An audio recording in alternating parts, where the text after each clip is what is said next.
কবিতাৰ শিৰোনাম ৰামানুজনৰ প্ৰেমত পৰিছা।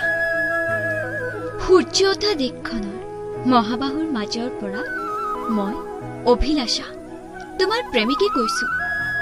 শুনা পাইছা? শুনিছানে? লুইতৰ বুকুত কল্ললিত মোৰ ওঠৰ পৰা নিগৰা শব্দৰ প্ৰতিধ্বনি। যদি শুনিছা উত্তৰ দিয়া, প্ৰবল বজ্ৰপাতৰ উত্তাল শব্দৰ দৰে।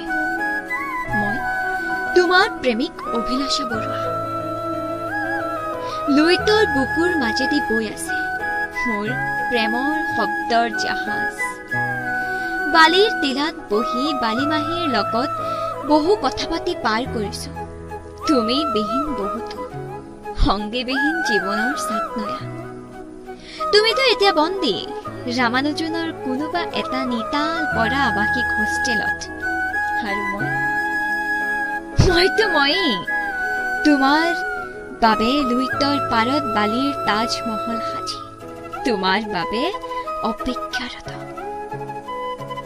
তুমি আহিবা বুলি শাওনৰ কোনোবা এটা তেজাল ৰ'দৰ আবেলিত, নে তুমি আৰু নাহা সেই বন্ধ অলস মই বিহীন আৱাসিক হোষ্টেলৰ মায়া এৰি?